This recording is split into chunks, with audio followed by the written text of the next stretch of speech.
आज मी तुम्हाला उपवासाची भाजणी कशी करायची हे दाखवते। हे बघा, ही आपली तयार झालेली आहे आणि त्यापासून थालपीठ कसं करायचं हे सुद्धा दाखवते। उपवासाच्या बऱ्याच पदार्थांना आपण ही भाजणी वापरू शकतो। ह्याच्यापासून तुम्ही थालपीठ तयार करू शकता किंवा पुऱ्या करू शकता किंवा घावन घालू शकता। तसंच आपण टिक्की करतो, कचोरी करतो, त्याच्यावरच्या कव्हरला सुद्धा तुम्ही ही भाजणी वापरू शकता। ह्याच्यात वरई आणि राजगिरा वापरलेला आहे। राजगिरा आणि वरई ह्या दोन्ही गोष्टी अतिशय हेल्दी आहेत, पौष्टिक आहेत।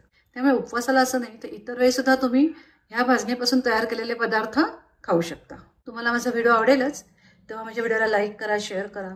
जर तुम्ही अजून सबस्क्राईब केलं नसेल तर प्लीज सबस्क्राईब करा, बेल आयकॉन प्रेस करा। नमस्कार, Shreya Athawale kitchen and arts मध्ये आपलं सगळ्यांचं खूप खूप स्वागत आहे। उपवासाच्या भाजणीचं साहित्य बघूया। त्याच्याकरता इथे मी 200 ग्रॅम भगर घेतलेली आहे किंवा ह्याला वरीचे तांदूळ, वरई असं सुद्धा म्हणतात। 100 ग्रॅम राजगिरा घेतलेला आहे। साबुदाणा 50 ग्रॅम घेतलेला आहे। 2 चमचे जिरं घेतलेलं आहे। इथे मी सगळं हे ह्या कपाने मोजून घेतलेलं आहे। हा मेजरमेंटचा कप आहे, हा 240 ml चा कप आहे। तर 1 कप भरून वरई घेतलेली आहे, ती 200 ग्रॅम होते। हा अर्धा कप अगदी गच्च भरून राजगिरा घेतलेला आहे। साबुदाणा पाव कप घ्यायचा, पण तो पाव कपापेक्षा थोडासा जास्त घ्यायचा, कारण राजगिरा वरई ही बारीक असते, साबुदाणा थोडा मोठा असतो। त्यामुळे तुम्ही पाव कप घेतलात तर तो 50 ग्रॅम होत नाही, त्याच्याकरता थोडा जास्त घ्यायचा। ही भाजणी 2-3 प्रकारे करतात। काही राजगिरा जास्त घेतात, वरई कमी घेतात। काही साबुदाणा, वरई, राजगिरा सगळं सममापात घेतात। त्यामुळे थोडाफार जरी फरक झाला तरी आपल्या भाजणीमध्ये खूप काही फरक पडत नाही। पण वरई तुम्ही जास्त घेतलीत तर आपली थालपीठं जास्त खुसखुशीत होतात। तुम्ही जर किलोत घेतलं तर 1 किलो वरई, अर्धा किलो राजगिरा, पाव किलो साबुदाणा असं घ्यायचं आहे आणि त्याला 50 ग्रॅम जिरं घ्यायचं आहे। वरई, राजगिरा घेताना स्वच्छ निवडून, पाखडून, चाळून असा घ्यायचा। भाजणी करतोय त्याच्याकरता आपल्याला हे सगळं भाजून घ्यायचं आहे। सगळं भाजून घ्यायच्या आधी हा जो साबुदाणा आहे ह्याच्यात मी 2 चमचे पाणी घालतेय, थोडासा ओला झाला पाहिजे। आता पहिल्यांदा वरई भाजूया। गॅस चालू केलेला आहे, गॅसची फ्लेम लो टू मीडियम आहे। आता पहिल्यांदा वरई भाजूया। आता आपल्याला ही वरई चांगली भाजून घ्यायची। वरई भाजत आली की आपल्या हाताला हलकी पण लागते। 3-4 मिनिटं लागतील आपल्याला भाजायला। हे बघा, थोडासा रंग बदललेला आहे, असं छान पांढरा होत जातो रंग वरई भाजत आली की। तुम्ही असं हातात घेतलं की हाताला चटका बसला पाहिजे इतपत आपल्याला भाजून घ्यायची। वरई भाजायला वेळ लागत नाही, 3-4 मिनिटात वरई भाजून होते। हे बघा, यातनं असं थोडासा धूर यायला लागलेला आहे, म्हणजे आपली ही वरई भाजून झालेली आहे। आता मी ही काढते। एका थाळीवर किचन टॉवेल घेतलेला आहे, त्याच्यावर ही वरई काढूया। असं कॉटनचं कापड का घालायचं की ही वरई भाजल्यावर किंवा दुसरं आपण राजगिरा भाजल्यावर सगळ्यावर असं मॉइश्चर धरतं। ते जे मॉइश्चर आहे ते सगळं हे कपडा शोषून घेतं। साबुदाणा भाजूया। आता मी गॅसची फ्लेम लो केलेली आहे। लो फ्लेमवरच आपल्याला हा भाजून घ्यायचा आहे। चांगला भाजला गेला पाहिजे, पण रंग बदलता कामा नये, त्याच्यामुळे लो फ्लेमवर भाजून घ्यायचा। साबुदाणा भाजत आला की थोडालाच लागतो, तो उडायला लागला की समजायचं आपला साबुदाणा भाजून झालेला आहे। 4 ते 5 मिनिटं हा साबुदाणा भाजलेला आहे। आपण साबुदाणा ओला करून घेतो त्याच्यामुळे तो भाजायला थोडा वेळ लागतो, पण तो छान खरपूस भाजला जातो। तो का साबुदाणा उडायला लागलेला आहे, आपला साबुदाणा भाजत आलेला आहे। आता मी गॅस बंद करते। गॅस बंद केलाय। आता ह्या गरम कढईत जरा 1 मिनिट भाजून घेऊया। आता राजगिरा भाजून घेऊया। राजगिरा सुद्धा लो टू मीडियम फ्लेमवर भाजून घ्यायचा। राजगिरा भाजायला थोडा वेळ जास्त लागतो।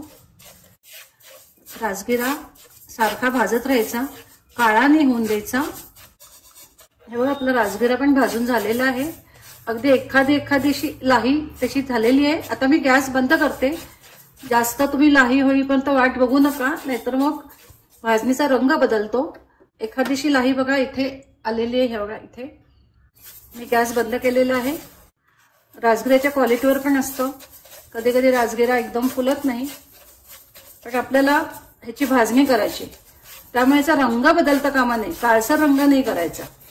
तर छान खरपूस भाजून झालं असं आपल्याला दिसलं की लगेच गॅस बंद करायचा. ही कढई आपली गरम आहे. ह्या गरम कढईत आपल्याला जिरं भाजायचं आहे. गॅस बंदच आहे. ह्या गरम कढईत हे जिरं चांगलं भाजलं जाईल. वरई भाजायला वेळ कमी लागतो. वरईपेक्षा जास्त वेळ साबुदाणा भाजायला लागतो आणि त्याच्यापेक्षा जास्त वेळ राजगिरा भाजायला लागतो. आपलं जिरं सुद्धा भाजून झालेलं आहे. ते पण घालते ह्याच्यावर. हे आपलं सगळं भाजून झालेलं आहे.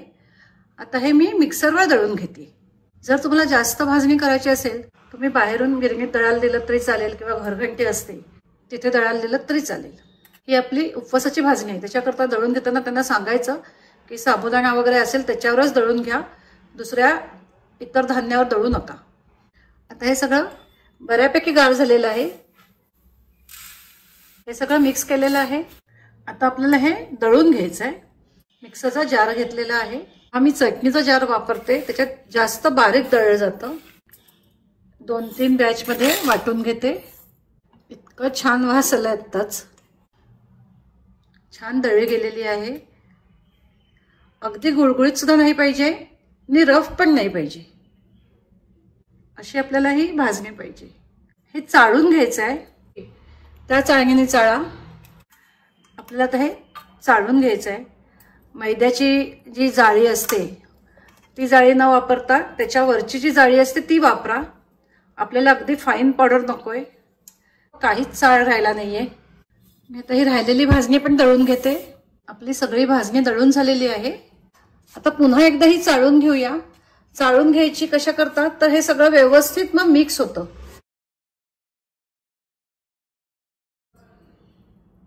अशी ही उपवासाची भाजणी तयार झालेली आहे. ह्या भाजणीपासून थालपीठ कसं करायचं हे मी तुम्हाला दाखवते. 2 वाट्या भाजणी घेतेय. ही जी भाजणी केलेली आहे ही 350 ग्रॅम झालेली आहे. 2 वाट्या घेते. मिरची आणि जिरं वाटून घेतलंय ते घालतेय. शेंगदाण्याचं कूट अर्धी वाटी. 2 मीडियम साईजचे बटाटे उकडून किसून घेतलेले आहेत. अगदी वाटी भरून झालेले आहेत. मी इथे उकडून घालतेय. तुम्ही कच्चा बटाटा घातलात तरी चालेल. 1 लहान चमचा जिरं घालते. 2 चमचे साजूक तूप घालते. पाणी न घालता ते छान हे मिक्स करून घ्यायचं. तुम्हाला हवं असेल तर तुम्ही याच्यात थोडं लाल तिखट घातलं तरी चालेल. जे तूप घातलंय ते तूप सगळं ह्या भाजणीला चोळून घ्यायचं. थोडं थोडं पाणी मिक्स करून ह्याचा आपण गोळा तयार करून घेऊया. डो तयार करून घेऊया.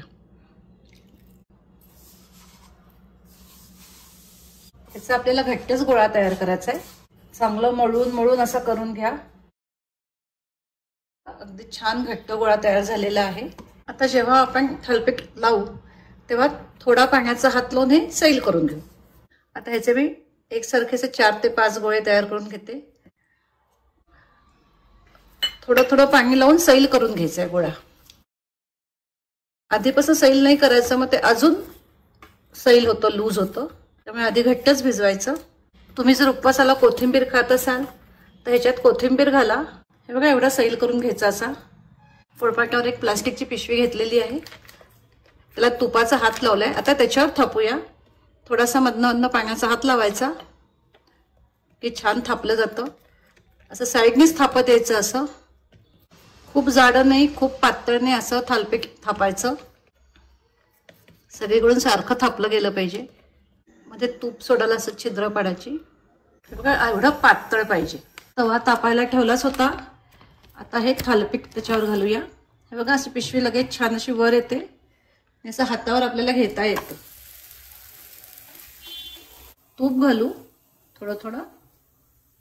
आता एक 2 मिनिटाकरता असं झाकण ठेवूया. गॅसची फ्लेम लो टू मिडियम आहे. झाकण काढू असं थोडं हलवून घ्यायचं.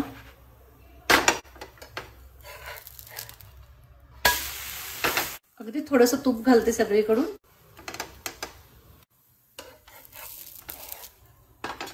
आपलं थालपीठ झालेलं आहे. जर तुम्ही थोडंसं लवकर जर ते उचललं तर अशी कधी कधी क्रॅक जाते. त्यामुळे व्यवस्थित भाजलं गेल्याशिवाय थालपीठ उलटायचं नाही. मगाच सारखंच थोडं थोडं पाणी लावून हे मळून घ्यायचं चांगलं. तुम्हाला थापायचं नसेल तर तुम्ही हे लाटू पण शकता. त्याच्यावर दुसरा असा पेपर घेते. दोन्ही बाजूला तूप लावून घ्यायचं.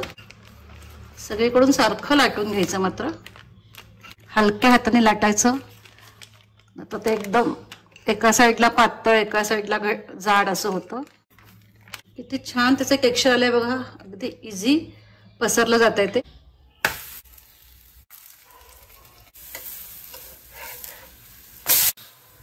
हे घाईने उलटायचं नाही, असा तवा हलवून बघायचा. अजून हलत नाही, म्हणजे ते अजून आपलं भाजलं जायचंय. चांगलं भाजलं गेलं की थालपीठ असं तव्यावर हलायला लागतं. हे बघा हलायला लागलंय बघा. अशी ही आपली थालपिठं तयार झालेली आहेत. ही थालपिठं खुसखुशीत नाही मऊ अशी होतात. हे लिंबाचं लोणचं आहे किंवा लिंबाचा सॉस आहे, हा मी घरीच केलेला आहे. तर हा कसा करायचा ह्याची लिंक मी तुम्हाला डिस्क्रिप्शन बॉक्समध्ये देते. तो व्हिडिओ तुम्ही जरूर